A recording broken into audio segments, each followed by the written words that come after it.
بسم اللہ الرحمن الرحیم۔ وظیفہ فور حاجت کے معزز سامعین، السلام علیکم۔ امید ہے کہ آپ سب خیریت سے ہوں گے۔ آج بہت ہی اچھا پیارا سا وظیفہ لے کر آئی ہوں۔ چینل پہ پہلے بھی میرے موجود تھا، لیکن میں نے کہا کہ ایک دفعہ اور اس کے بارے میں آپ لوگوں کو بتایا جائے۔ سورہ علم نشرہ کا جو ہے یہ وظیفہ ہے، ضرور کریے، بہت ہی پیارا وظیفہ ہے، اور مطلب اس نے میری تو زندگی بدل دی۔ جب مجھے پیسے کی کوئی پرابلم ہوتی ہے، اللہ کا شکر ہے ابھی تک نہیں، جب سے میں نے یہ عمل کرنا شروع کیا ہے مجھے پیسے کی کوئی پرابلم نہیں آئی ہے۔ پر یہ بہت امیزنگ وظیفہ ہے، اس کو لازم آپ لوگ کریں۔ آپ دیکھیں گے کہ آپ کی کیسے کایا پلٹ جاتی ہے۔ یہ کایا پلٹنے والا عمل بھی اس کو کہا جاتا ہے۔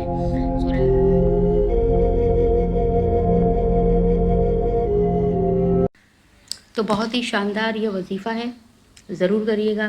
سب سے پہلے سورہ علم نشرہ کے بارے میں یہ دیکھیے کیا لکھا ہوا ہے کہ اس سورہ کو تلاوت کرنے کی فضیلت کے سلسلے میں ایک حدیث ہے، یعنی حدیث رسول ہے کہ رسول اکرم صلی اللہ علیہ وسلم نے فرمایا کہ جو شخص اس سورہ کو پڑھے اور اس کو شخص کا اجر ملے گا جس نے رسول کو غمگین دیکھا، یعنی رسول کے زمانے میں رسول کو غمگین دیکھا اور آپ کے قلب مبارک سے اس غم کو دور کیا۔ یعنی کتنی بڑی فضیلت ہے کہ اللہ کے محبوب بندے ہمارے نبی آقا کو کی تکلیف کو دور کرنے کی جو فضیلت اس بندے کو ملی ہوگی، وہ اس قرآن کی اس سورہ علم نشرہ کو فقط ایک بار پڑھنے سے وہ دور ہو جائے گی۔ تو اچھا، اب عمل کی طرف آتے ہیں۔ عمل بہت چھوٹا سا ہے، پیارا سا ہے، ضرور کریے گا۔ اس کے علاوہ بھی بہت سی اس کے متعلق علم نشرہ سے ریلیٹڈ ویڈیوز میرے پاس موجود ہیں، چینل پہ ضرور جائیے گا اور دیکھیے گا۔ یہ میں ہلکی سی ایک چھوٹی سی سرسری سی ویڈیوز بنا رہی ہوں، میری عام روزانہ ڈیلی روٹین کے ویڈیوز سے بالکل ہٹ کر ہے یہ ویڈیو۔ اس کا عمل یہ ہے کہ جب بھی آپ کو پیسوں کی تنگی ہو اور آپ پریشان ہوں تو بس آپ نے کرنا یہ ہے کہ ہر نماز کے بعد جتنی بھی وقت کی آپ نمازیں پڑھتے ہیں، 5 وقت کی پڑھتے ہیں تو بہت اچھی بات ہے، اللہ آپ کی توفیقات میں اضافہ کرے۔ اس کے علاوہ بھی اگر آپ 3 وقت کی، 2 وقت کی، 4 وقت کی، جتنی بھی وقت کی نمازیں پڑھتے ہیں، نماز پڑھنے کے بعد نماز سے جب فارغ ہو جائیں تسبیح فاطمہ زہرا بھی پڑھ لیجئے۔ تسبیح فاطمہ زہرا کو سے ریلیٹڈ میرے سے بہت سے لوگوں نے کمنٹس میں سوال بھی کیا تھا۔ میں نے ابھی بی بی فاطمہ کے حوالے سے ایک ویڈیو ڈالی ہے، بہت ہی مجرب عمل ڈالا ہے۔ تو لوگوں نے مجھ سے پوچھا تسبیح فاطمہ کیا ہوتی ہے۔ بڑی حیرانگی کی بات ہے کہ تسبیح فاطمہ زہرا اب لوگوں کو نہیں پتہ ہے ابھی، اور بڑی حیران ہوتی ہوں میں۔ خیر چلیں، پھر بھی میں ابھی ویڈیو میں بتا دیتی ہوں کہ تسبیح فاطمہ زہرا کیا ہوتی ہے۔ نماز پڑھنے کے بعد جو ہم تسبیح پڑھتے ہیں وہ تسبیح فاطمہ زہرا سے منسوب ہے کہ رسول نے اپنی بیٹی کو تعلیم کی تھی۔ تسبیح فاطمہ زہرا میں 34 دفعہ جو ہے ہم لوگ اللہ اکبر، 33 دفعہ جو ہے الحمدللہ اور 33 دفعہ سبحان اللہ پڑھتے ہیں، تو وہ ہماری تسبیح فاطمہ زہرا کہلاتی ہے۔ تو اب تسبیح فاطمہ زہرا جب آپ نے نماز پڑھ لی، تسبیح فاطمہ زہرا پڑھ لی، اس کے بعد آپ نے بیٹھنا ہے 3 دفعہ اول اور آخر درود شریف پڑھ لیں۔ درود شریف آپ چھوٹا بڑا کوئی سا بھی پڑھ سکتے ہیں، اس میں کوئی پابندی نہیں ہے۔ اللہم صلی علی محمد و آل محمد، فقط آپ یہ بھی پڑھ سکتے ہیں۔ 3 بار اول اور آخر درود شریف پڑھیے۔ اس کے بعد آپ نے یہ سورہ علم نشرہ پڑھنی ہے 11 بار۔ کتنی دفعہ؟ 11 بار۔ بسم اللہ الرحمن الرحیم ہر بار آپ نے اس کے ساتھ پڑھنا ہے۔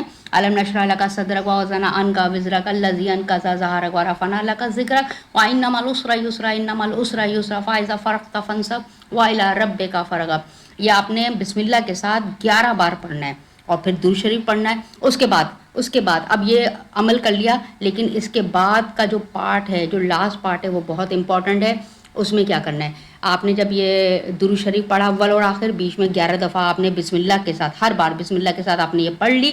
اس کے بعد آپ نے سیدھا ہاتھ آپ نے یوں رکھنا ہے اپنا، یہ سیدھا ہاتھ ہے آپ کا، اس پہ رکھنا ہے اور آپ نے یہ الفاظ بولنے ہیں، یہ جملہ 3 بار بولنا ہے کہ یا اللہ میرا ہاتھ کھول دے۔ ہاتھ یہ آپ نے آگے رکھا، اٹھایا اپنا اور آپ نے ایسے بولا یا اللہ میرا ہاتھ کھول دے، یا اللہ میرا ہاتھ کھول دے۔ ٹھیک ہے، 3 بار آپ نے یہ جملہ دہرانا ہے اور اس کے بعد آپ نے اپنی اس ہتھیلی پر، اس ہاتھ پر، سیدھے ہاتھ پر پھونک مار دینی ہے۔ 1 دفعہ، 2 دفعہ، 3 دفعہ، میں تو 3 دفعہ مارتی ہوں، 3 دفعہ پھونک مار دیں اور بس عمل ہو گیا۔ اس کے بعد ہر نماز کے بعد کرنا۔ آپ دیکھیں گے کہ کہاں سے رزق آ رہا ہے آپ کو پتہ نہیں چلے گا، وسیلے بنتے چلے جائیں گے، راستے بنتے چلے جائیں گے اور آپ خود حیران ہوں گے کہ ادھر سے بھی رزق کا بندوبست ہو گیا، ادھر سے بھی رزق کا بندوبست ہو گیا۔ یعنی یہ جو عمل ہے پیسے کی پریشانی کو دور کرنے کا بہترین مجرب عمل ہے، کایا پلٹ دے گا۔ میں بہت اس سے میرے اللہ کا شکر ہے کہ میرا اس سے بہت زیادہ مجھے جو ہے سکون حاصل ہے۔ میرے پاس کبھی پیسہ ختم نہیں ہوتا، کہیں نہ کہیں اگر مجھے پریشانی ہونے لگتی ہے، کوئی میں کام کرنے جا رہی ہوں اور اس کے لیے پیسوں کی ضرورت ہے، تو یقین مانے اللہ انتظام کر دیتا ہے، اللہ تعالیٰ سبحانہ تعالیٰ انتظام کر دیتا ہے فقط اس آیت سورہ کی فضیلت سے۔ آپ یہ کریے عمل اور آپ دیکھیں گے کہ کتنا زبردست یہ عمل ہے اور بہت ہی اچھی فضیلت ہے۔ دوسرا یہ کہ آپ اس کے فائدے بھی تو دیکھیے نا، ایک دفعہ پڑھنے کے اس کے کیا فائدہ ہے، میں نے بھی آپ کو یہاں پہ بتایا تھا کہ ایک دفعہ پڑھنے کا اس کا کیا فائدہ ہے، تو آپ اس کو 11 بار پڑھ رہے ہیں، ساتھ میں آپ اس کے اول و آخر درود شریف پڑھ رہے ہیں، اس کا کتنا فائدہ ہے درود شریف پڑھنے کا، محمد و آل محمد پر درود بھیجنا، سلام بھیجنا، فقط اس کے بعد آپ کی قرآن کا ایک لفظ پڑھنے کی 20 نیکیاں یا 10 نیکیاں ہیں، تو آپ نے سوچے یہ اتنے لفظ پڑھ لیے، اس میں کتنے الفاظ آپ نے پڑھ لیے اور 11 دفعہ پڑھیں تو کتنی نیکیاں، یعنی کہ ایک تیر سے کئی نشانے لگ گئے، مشکلات بھی حل ہو گئیں، ثواب بھی اللہ سے لے لیا اور ایسی ایسی فضیلتیں حاصل کر لی۔ تو ضروری عمل کریے گا، انشاءاللہ مجھے امید ہے کہ آپ کو یہ عمل بہت پسند آئے گا۔ اس کے علاوہ ویسے تو میں نے بہت ڈیٹیل میں بھی ویڈیو بنا دی ہے، سمجھا بھی دی ہے، لیکن اگر آپ کو کچھ بھی چیز سمجھ میں نہیں آئی ہے تو آپ مجھ سے آ کے کمنٹس باکس میں پوچھ سکتے ہیں، اور اگر آپ یہ عمل ابھی کر رہے ہیں تو بے شک کرتے رہیے اور آگے بھی اس کو ہدیہ کرتے رہیے، شیئر کرتے رہیے، شیئر ضرور کریے تاکہ آگے لوگوں کی مشکلات حل ہوں۔ ٹھیک ہے، اپنا بہت خیال رکھیے گا، فی امان اللہ۔